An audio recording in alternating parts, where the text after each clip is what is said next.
Teman-teman, sebelum nonton jangan lupa ya, klik like, subscribe, and share.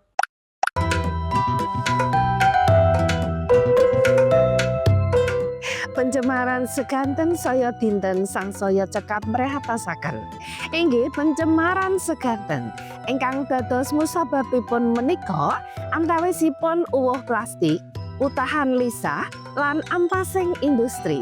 Tentu mawon saged ngrisak ekosistem sekanten lan ugi mbebayani tumrap kasarasan manungsa wonten ing pagesangan.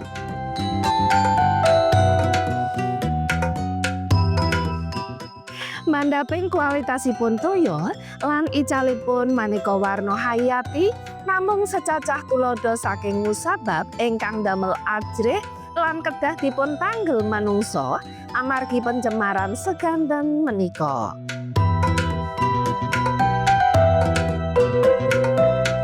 Selamat sore, saya Nimi Zulbainarni, saya Sekjen Masyarakat Perikanan Nusantara dan juga dosen di Sekolah Bisnis IPB University Bogor. Dalam kesempatan ini saya ingin memberitahu pemirsa semua bahwa Indonesia adalah negara kepulauan yang tidak tahu bahwa 75% dari luas wilayah Indonesia itu adalah lautan yang tentu saja seyogyanya kita menjadi negara maritim yang besar ya. Kalau kita lihat bahwa garis pantai kita nomor 2 terpanjang setelah Kanada dan potensi yang luar biasa yang kita miliki, jenis ikan beragam, kemudian kita bicara terumbu karang, kemudian kita bicara padang lamun, kemudian kita bicara banyak hal sebenarnya kalau kita bicara terkait dengan perikanan. Dalam hal pengelolaan perikanan, seyogyanya kita memperhatikan masalah lingkungan, jadi tidak semata-mata hanya mengejar bagaimana mendapatkan keuntungan, tapi kelestarian sumber daya ikannya tidak dipelihara atau tidak diperhatikan dengan baik. Misalnya menangkap ikan dengan menggunakan destructive fishing atau menggunakan bius dan menggunakan bom, itu tentu saja akan mengakibatkan rusaknya lingkungan atau ekosistem di laut. Itu akan merusak selain ikannya juga lama-kelamaan akan punah. Kemudian kita tahu bahwa terumbu karangnya juga akan punah dan kita tahu bahwa terumbu karang itu untuk memulihkannya membutuhkan waktu yang cukup lama.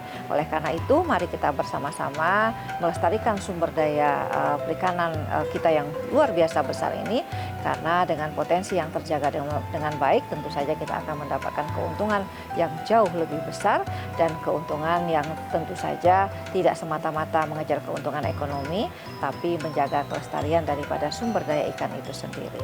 Terima kasih.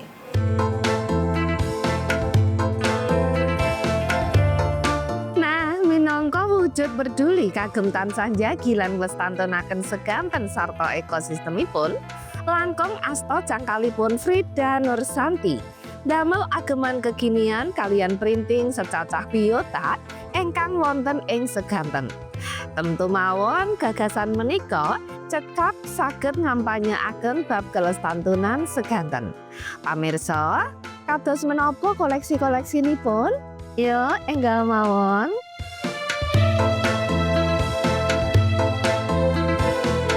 Hai pemirsa, saya Frida Nursanti, owner dari Frida Aulia Indonesia dan Batik Nenggeli. Saat ini saya ingin memperkenalkan produk-produk terbaru kami yang diadopsi dari batik-batik yang kami miliki. Contohnya, salah satunya yaitu produk-produk yang berbau kelautan atau perikanan, karena saya adalah alumni dari Fakultas Perikanan dan Ilmu Kelautan IPB. Ini ada beberapa motif yang ada di Galeri Nenggelis yang akan saya perkenalkan. Ini adalah batik peta Indonesia di dalam samudra laut ya. Jadi kebetulan saya alumni perikanan. Nah, ini adalah peta Indonesia. Ini peta Indonesianya secara abstrak nih. Nah, ini adalah jaket-jaket yang diadopsi dari batik-batik tersebut. Jaket ini bahannya bahan parasit dan di dalamnya memakai furing. Ya, selanjutnya saya ingin memperkenalkan seperti ini. Ini adalah kapal yang ada di lautan. Nah, ini disekelilingi oleh jangkar dan ikan-ikan. Ini depan belakang sama. Jadi yang membelinya juga merasa punya kedekatan dengan perikanan dan kelautan ya. Seperti ini. Ini saya membuat modelnya yang syar'i juga, jadi lebih panjang daripada normal.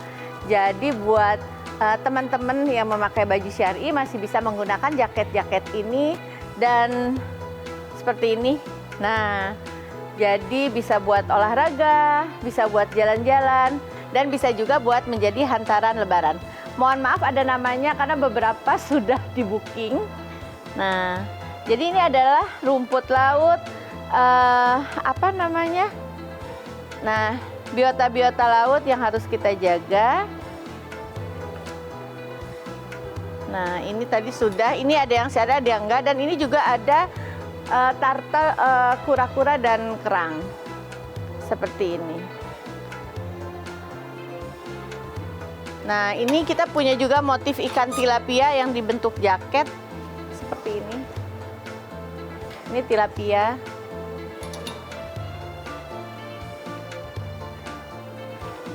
Nah, selain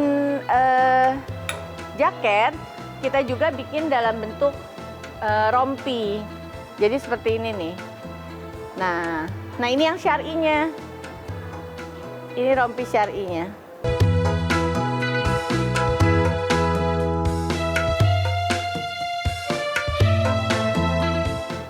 Desain yang saya ambil sekarang lebih mengena mungkin ke generasi muda. Kenapa?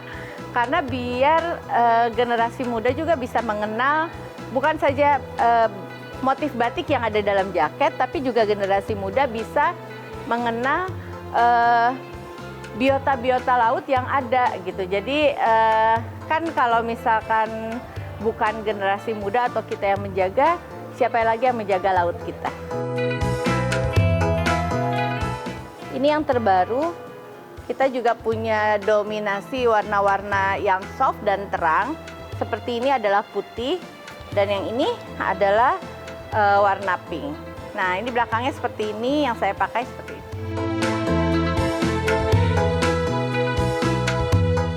Ada seperti ini juga.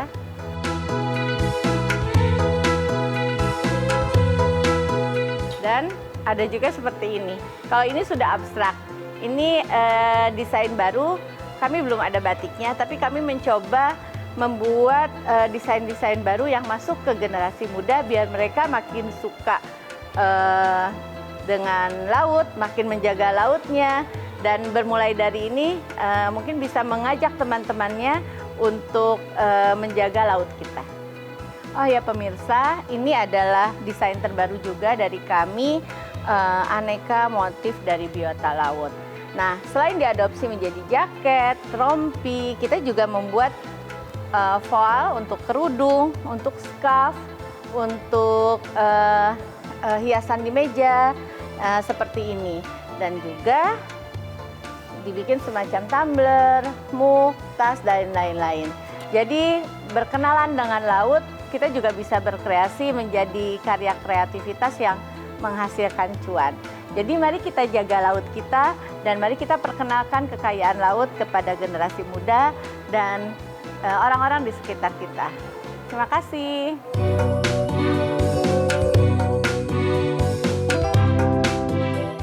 Wah, ngremenaken saestu nggih pamirsa, desain unik saking batik-batik modern kagunganipun. Tentu kemawon langkung karya piyambakipun wekdal menika saged ngampanyeaken supados tansah njagi lan nglestantunaken seganten saha biota kagungan kita sedaya.